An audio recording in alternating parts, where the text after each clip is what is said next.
Hey folks, it's Matt once again, and doing a bit of an update. Got a couple stuff, and I got some stuff in the mail.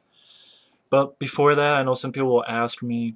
Of course, like I said, I've not seen the teaser of the Ninja Turtles, but that doesn't stop people from letting me know. Apparently, the news is that Johnny Knoxville, and this is out. I thought it was April Fool's, but this could be a rumor. But this is April 3rd that they did this today. Johnny Knoxville is going to be the voice of Leo now.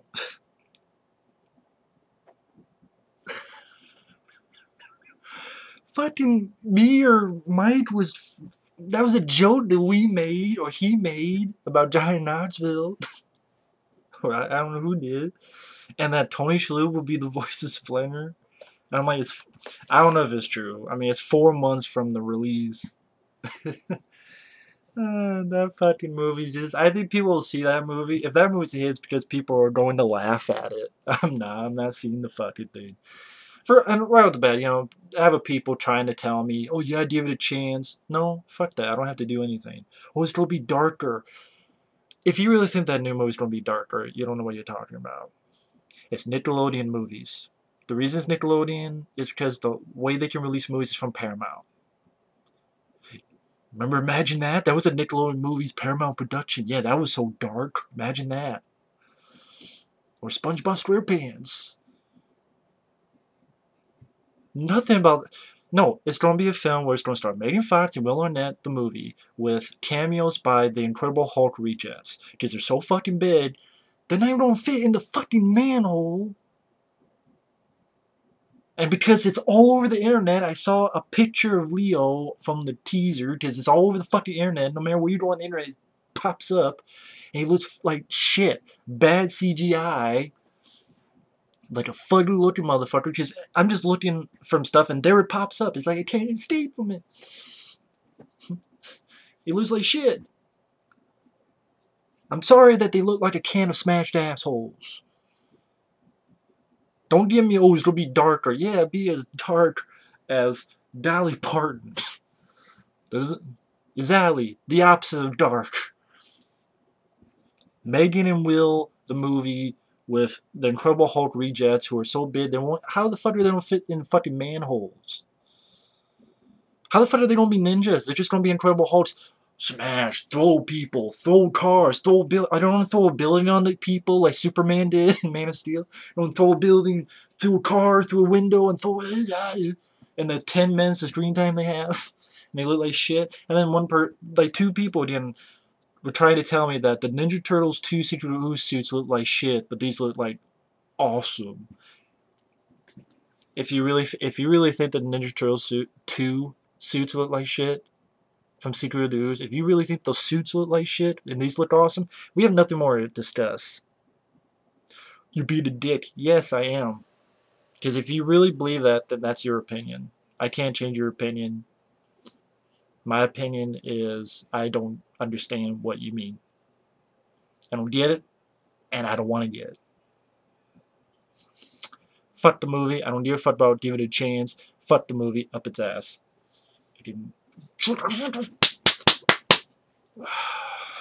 Sorry.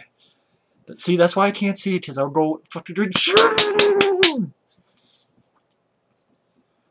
See, Ninja Turtles 2, I knew this. That will get shit on and shit on and shit on, and the look of the suits. Jim Henson's group did that. Bro, they look like shit.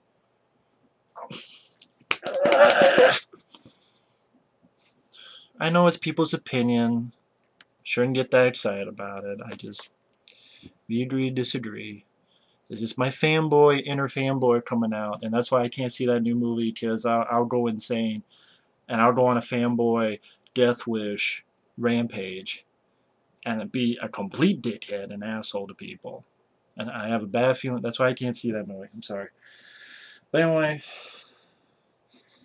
And I know the Expendables 3 teaser came out. I did see that. Why the fuck does it have stroke me, stroke me? Because that's what I think about action movies. Is stroke me, stroke me. That song being in it. That does. Stroke. Even the music in the Expendables 2, that Armies of Steel, was good. Here, stroke me. And then seeing Ortiz and fucking Ronda Rousey and fucking Kellen Lutz and Kelsey Grammer. Forgot that Kelsey Grammer was in this. Why the fuck? The only thing that movie would be worth a shit, I think, is Wesley Snipes. Because I bet someone like Terry Crews dies, and then Wesley Snipes is like his brother that they get out of jail, and then Wesley Snipes kicks some ass because he has like a poster, he has like a shitload of knives. So I guess he's gonna be the new knife guy instead of Jason Statham. Which hey, maybe I'll see that movie for Wesley Snipes. You know, I like Wesley Snipes. It might be one of those things that I like Van Damme, even though he's underused. Maybe I like Wesley Snipes and he's underused in this movie. I don't know. But anyway, fuck that movie too. But anyway, I just want to show a couple stuff that I got before I get to the packages. These were dirt cheap, just to give them a look. Family of Cops 3. You know, Charles Bronson. Just to give a look. Pretty cheap. Just see. I have the first one in a pack. This one was dirt cheap, just to see how bad it is. Absolute zero. Also because of Jeff Fahey and Erica Laniak from Under Siege. No warning, no time, no escape. Miami's never been so cold. I'm sure this is a really shitty movie from Sci-Fi Channel, but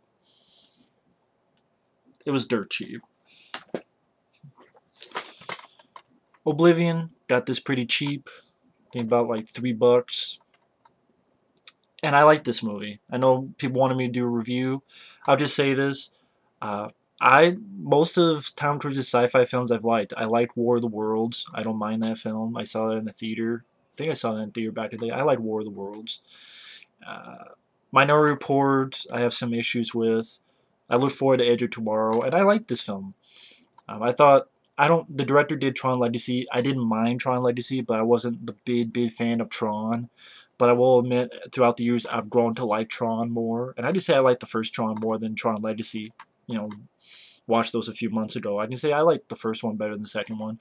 But I don't mind the second one like some people do. But I do think this is better. I like the story. I like the special effects. I thought were top notch. I thought the score was well done. I got interested in the story. It's it's a science fiction movie. It's not an action movie. It's not anything like that. And I think this actually has a commentary with Tom Cruise. And I didn't know this had a commentary with Tom Cruise. And the director. Interesting. Tom Cruise on commentary. That's cool. But I liked it. I liked the story. I liked the visuals. When my friend Michael Keane said this reminded him of older sci-fi films, I can understand that because I like Gravity. I like Star Trek: The Motion Picture. I like 2001: Space Odyssey. I'm fine with a slower paced sci-fi film if it has a story that interests me. I thought Tom Cruise did a really good job. I thought Morgan Freeman, the rest of the cast did fine. The story was interesting enough for me, and it had a definite good visual look. I really enjoyed Oblivion. I thought it's a good one. I would have put in my best, but I didn't give it a chance because I wasn't sure. Even though I liked the trailer, but it's like I'm not sure. But yeah, I liked it. Got this 2-pack Camp Nowhere, and also Baby Secret of Lost Legend with Sean Young and William Catt. Mainly more for that one. Camp Nowhere, I think I saw once when I was a kid with Christopher Lloyd. But more for this one, Baby Secret of the Lost Legend. With practical special effects that they can't do today.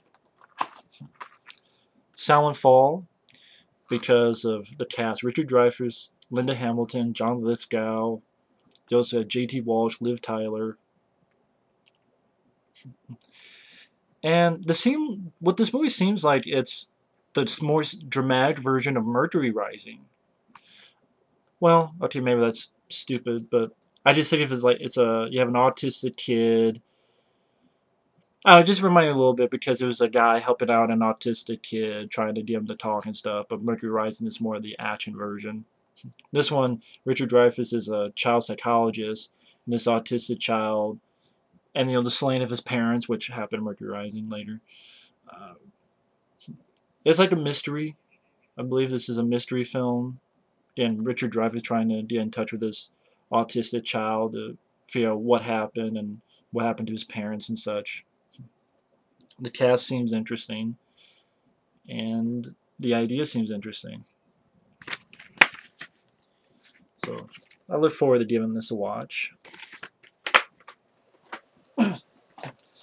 This was nice because this was only $3, and this is very hard to find. Beastmaster. Now this is the special Divimax edition. This is the one with not only the commentary, but it has a documentary. And it actually still has the booklet too. But there it is there. Still has the booklet in it too. This is cool. Has a little bit of poster. This is one I wanted to give another shot. Beastmaster. Has words written by Don Coscarelli.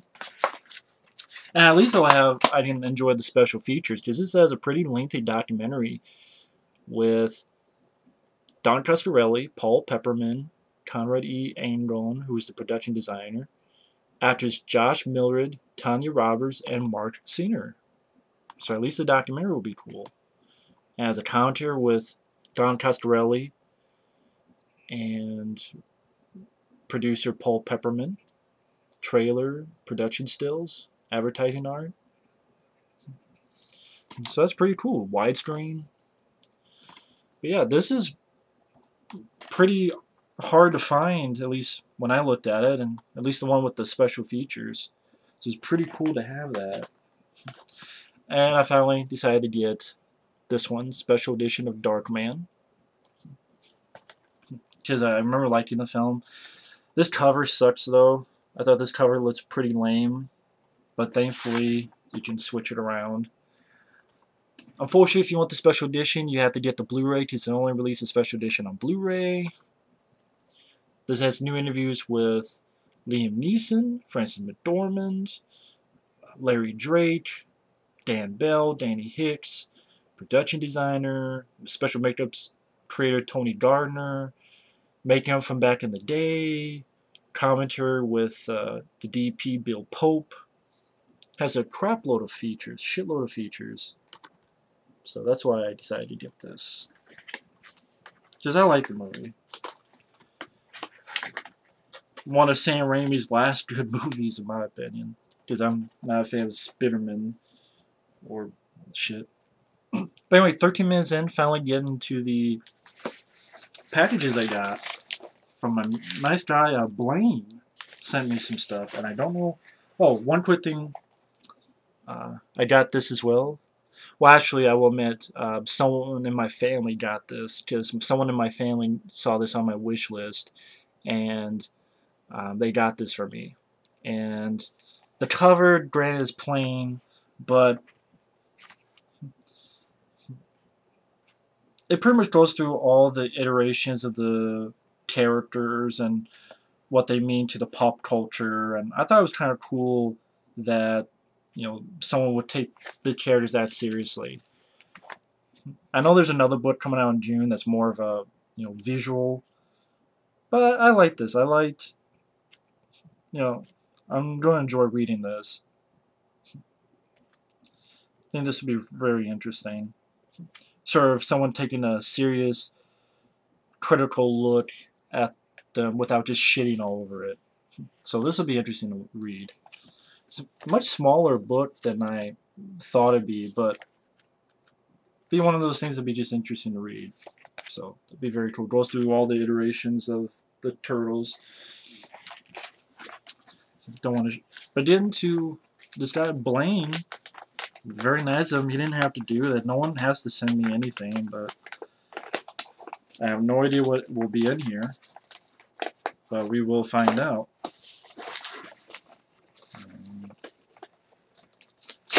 Best way to open this. Let's see. open it this way, but it's not going to work either. Yeah, let's do it this way. Yeah, I have no idea what these are, but we will see. We will see what we will see. But thanks, Blane. You didn't have to send. No one has to send me anything. Very nice, though. First off, it is Saturday Night Live, the best of David Spade, which is pretty cool. I like David Spade. Has audio commentary. That's interesting. This is an hour and 20 minutes of the best of David Spade. I wonder what the audio commentary is. Oh, David Spade himself. Interesting. I like David Spade, so this would be pretty cool to see. It's very kind of you. Thank you.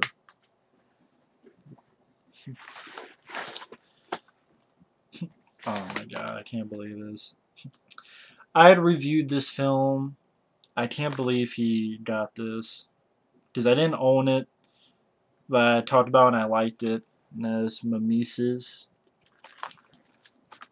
That's very kind of him. So I now own Mimesis. That's very cool. Thank you so much for that. Because I remember liking this. I saw this. And I'm like, this, seems like a... Yeah, I reviewed it. So you know my thoughts on it. But that's very cool. I got Mimesis now. Thank you so much. That was very kind of you. Thank you. It's awesome. And it has a commentary with the director, co-writer, and the other co-writer. Be interesting to hear their thoughts on this film. Oh, I need one more. See, is it anything?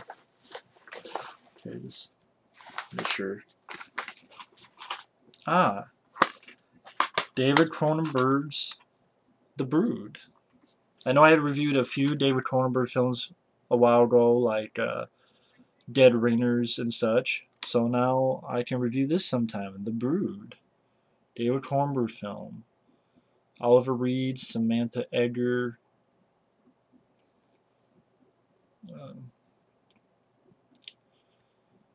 Dr. Hell experiments with psychoplasmids, a controversial therapy designed to help release pent-up emotions in his patients. Keeps the star patient Nola in isolation, but as she vents her fury during their sessions, brutal murders befall the people she's angry with outside Institute. Was the connection between Raglan's methods and those monstrous killings? The answer will unleash a whole new breed of terror. The Brood. Be very interesting to give a look to.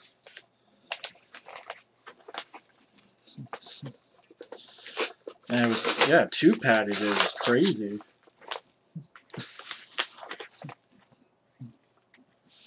And let's see. We got these 2, which is Mystery Science Theater 3000 Hobgoblins and Mystery Science Theater 3000 Outlaw of Gore. I'll be honest, I'm not really a big fan of Mystery Science Theater 3000. I've never really found their stuff that funny. But I'll give these a look, definitely. I'm not sure if he wants me to review these, because I don't know how do you review Mystery Science Theater 3000 stuff. But I know I'm not really a big fan of them, but I'll definitely give these a look sometime, though. It's very kind of them to send those, though. And their stuff is... This is another one I was thinking of getting. So it was very kind of them to do so. Orca, the killer whale. Wow.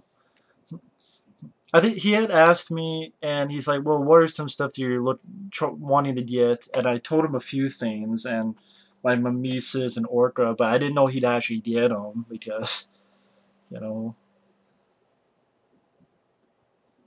as you can see, I mean, I'm not broke like a joke. It's just I wait for cheap stuff. But, wow, this is very cool. Thank you so much, man. This is one that I wanted to watch again. Orca, the killer whale. More of a revenge tale from the killer whale's perspective. Death wish, whale style. But, yeah. Pretty cool. Here's what I have: Mystery Science Theater 3000, Puma Man. Who knows? Maybe I'll watch these and I'll become more of a fan of Mystery Science 3000. Maybe I saw the bad ones. And then...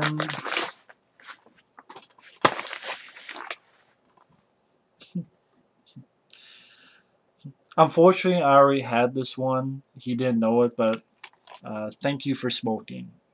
Actually, I already have this one. I remember liking it okay, mainly because of Aaron Eckhart's performance. I thought Aaron Eckhart's performance was pretty good. Not a film I rewatch over and over again, but again, I liked Aaron Eckhart, and it has a pretty decent cast. You have Mario Bello, Sam Elliott, Rob Lowe, William H. Macy, Robert Duvall, directed by Jason Reitman. But yeah, this is one of those that I remember, I liking okay. But he didn't know that I already had this, so sorry about that. But hey, it is what it is. But still, I just want to say thank you, Blane. And don't want to show his address just in case. Very kind of you. 3 Mystery Science Theater 3000s, the Puma Man, Outlaw of Gore, and Hobgoblins, as well as Thank You for Smoking, Orca, the Killer Whale, The Brood, Mises, and the best of David Spade. So that'll be it for this DVD update, unpackaging, thanks to Blane, and I guess a little bit of vlog ranting at the beginning. But either way, thanks for watching, take care, and we will see you later. Bye-bye.